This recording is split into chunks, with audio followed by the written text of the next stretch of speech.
Obviously, Smuggle Truck is a multi-platform title. It's coming out on iPhone, iOS, iPad, and Mac and PC. So we have many different resolutions and many different aspect ratios to handle.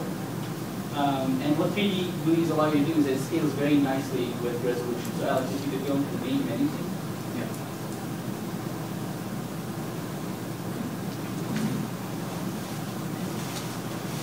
You just pop out the game view. You just scale it up and down. So this is our UI made up of 3D planes facing off the gas camera, and as you're scaling down and up, no matter the resolution, as long as you keep the aspect ratio the same, it scales down very nicely, which is something you don't get with the existing GUI systems that are in Unity unless you do a lot of manual calculation of the screen rectangles yourself, which can be a bit laborious. Just real quick, what Ilmas was saying, I just want to kind of back that up because I didn't really show it very well. In our scene where we have the truck and everything, pause it again. I was showing the camera that faces this direction. Okay. So we have that camera that looks into the scene. If I turn around 180 degrees, we have a whole menu system set up back here. So that's how we're doing our UI. So it's a 3D UI that exists in the scene, but it's facing the other direction. Yeah. And so this gets layered and rendered on top, which is what he was talking about. So I just wanted to point that out. And a quick tip is that it doesn't have to be facing the opposite way because you can set cameras to render specific layers. So it's not like the perspective camera is going to render the HUD because in its frustum. It's not because there's other layers. Yes, John. Is that a render to texture or is that some other technique? Sorry, say that again. Is that a render to texture? How are you overlaying two cameras? Oh, it's when you have two cameras, you can set their depth value. If you Alex click on the cameras, oh, render actually right there. This depth value. If you set them relative to each other, I think the other camera has a depth of 0 or -1, and this one has a depth of 1. This one is drawn on top of each other. One thing you have to do though is you have to set the clear flag of this camera's depth only so it doesn't clear what was drawn behind it. Yeah, it's a common technique to use 3D elements as a UI, is to just have a second camera render and just do that. So like if you're doing a speedometer in a game, it would be much easier to actually make a plane that would rotate and use that as your UI and just do a second camera somewhere else in the distance. Another advantage of using 3D GUI is that it's very easy to preview them in your scene view. With GUI elements, which is the old method of creating GUIs in Unity, you can see them in your game view if you have your scene view showing the same time as the game view. But the problem is if you have multiple screens like we do, you have to make sure all the other ones are disabled before you can preview the screen that you're working on, which is a little tedious. And with the GUI API method, which is the newer system of making GUIs in Unity, you can only see that at runtime because they're based on calls that you make in your on-GUI method that only execute at runtime. And with the 3D GUI, because they're just 3D objects, you can see them in your CPU and you can move them around very easily. Can you go back on the slide? Sure. And the obvious other thing about 3D GUIs is that it's very easy to place them because you know what your camera's viewport is like and you can move it around in 3D plane. And it's actually very easy to rotate them. So Alex was talking about speedometer. If you want a needle to spin like this, it's very easy to make that happen with a 3D transformation. But it's actually not as easy with the two other systems. The GUI element is not impossible to do it. With the on-GUI method, you can do it, but you have to deal with matrices and some type of functions. But implementing this system did come with some drawbacks. We had to implement the whole GUI interaction functionality ourselves. So the GUI API, you just need to call like GUI.button, GUI.label, and it automatically handles all the button clicks for you. But in our case, we had to write our own button class, and we had to write our own scroll view class to make any of this work. But we had experience with that before, so it wasn't too much of a problem for us. The second problem is displaying pixel-perfect graphics on screen. So when you're just putting textures on top of the 3D plane, basically the 3D scale of the plane gets in the way of knowing how many pixels it's going to end up being on the screen. And you can do calculations, but if you're trying to position stuff and you're trying to do it in your mind, it doesn't work out. So if you have a texture by 200 by 32 and you want to appear exactly 200 by 32 pixels on the screen, how are you going to end up doing that? It's going to be a lot of tricky calculations. But obviously this can be easily solved with an editor script that you write that automates this process, which we actually have and we're going to be making available on our site later on. And as I said, being a multi-platform title, we had to have some kind of resolution independence. And resolution independence doesn't necessarily mean having just one system and making it work in all resolutions. You do have to handle some special cases. So one obvious thing is aspect ratios. The most common aspect ratios that we run today are 16 by 10, 16 by 9, 4 by 3. And what we do with our 3D GUI system is that depending on what aspect ratio is being used right now, we just move certain objects to a different position with our platform-specific scripts, and that happens on wake and just gets taken care of automatically. And the other thing you have to do is commutate into a small screen size. So my iPod Touch has a resolution of 480 by 320. It's a very tiny screen. So to make your 3D UI work in such a small screen, you have to make some special adjustments, move certain things around, and, squish certain elements and make certain elements bigger. And especially for buttons, you have to make your colliders a little bigger than the actual graphic itself, because we're touching the screen with our stubby fingers. You actually have to be able to hit that button. So you have to make some special case arrangements for that to work out.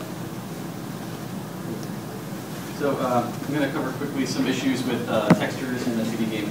So the most common question we get about 2D games in the 3D engine is, why does everything look like a blurry piece of shit? That's pretty much, that's what will happen if you just throw a bunch of textures or planes in front of a camera and try to make a 2D game out of it. So there's a couple solutions to those. First is, make sure your textures are imported properly for what you're trying to do. So if you have a texture that's supposed to be pixel perfect, as we call it, or one-to-one, then you want to turn off bitmaps. So anything that's not going to be scaled on screen or be shown at any size other than its pixel perfect size, turn off MIPs. Same with filtering. Bilinear filtering is great, and it's pretty much in any 3D engine. But what it's doing is it's interpolating pixels, and so you want to turn that off for a one-to-one texture. Otherwise, you're going to get that blurry effect. So Yilmaz was saying, how do we get a texture that's 200 by 30, for example, to show up at exactly 200 pixels by 30 pixels on screen at any device, at any size, no matter what? And so Yilmaz came up with a quick editor script. You hit Control-Shift-T or whatever the P command is, and it scales the plane that the texture is on to the size of the pixel dimensions. And so that's assuming you're using a standard orthographic camera, but with the right numbers, that'll work every time. And so it scales it using those planes we were talking about, giving yourself the setup to have 6 planes oriented at 0 scale or 1-1-1 scale helps you get something like this working, which is really, really essential for making the game look right. Because our artist would hand us something that was an NPOT scale, or non-power of 2 scale. So we need to get 384 by 261, a plane that's that size. It's a pain in the ass. So you just hit one key and it scales to that scale, and we're going to give that script out for free on our website, and it'll be up tonight. So another thing for blurry, shitty textures, texture compression. So the age-old question of disk space and memory size versus quality. So you can't get around it. On iOS, you have a compression scheme called PBRTC. It's not because Unity chose to use this compression scheme or something like that. The hardware uses this compression as its only image compression scheme. It's called PBRTC. So in PBRTC compression, gradients look horrible. But if you have a texture that uses few amounts of colors, so you're keeping to a limited palette, you're probably not going to see the effect of the compression. But here's a tip for iOS developers, or if you're in Unity and your compression is really looking bad.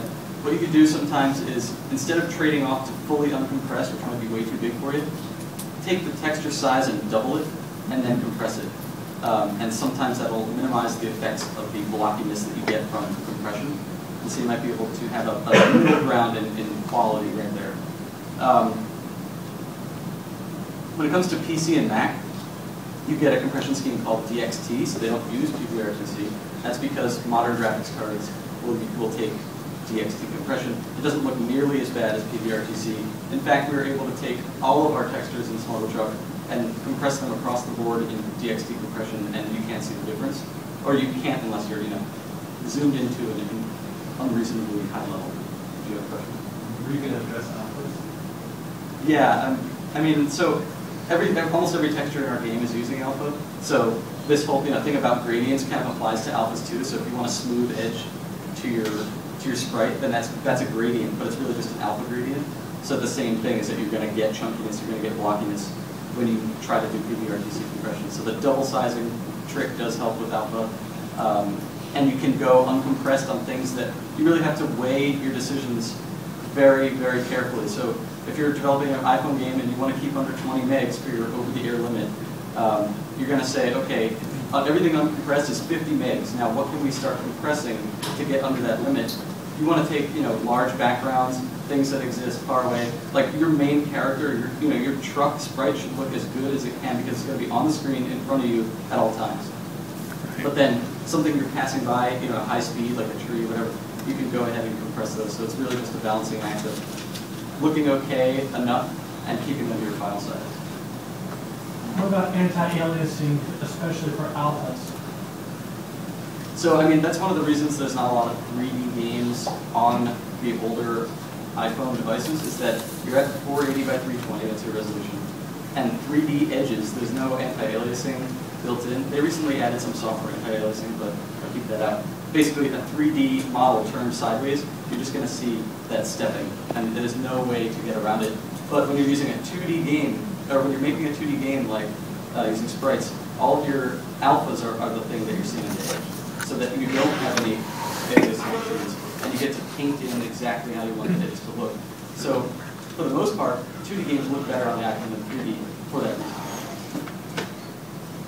So, back to the question, really the biggest question we had for this whole project is, how do you handle iPhone, iPad, Mac, PC resolutions, textures, all in one project without unnecessary content in each build? So if you have an iPad texture, 1024 by 768, and you do an iPhone build, you don't want that huge texture taking up part of your 20 megs. So how do we deal with it?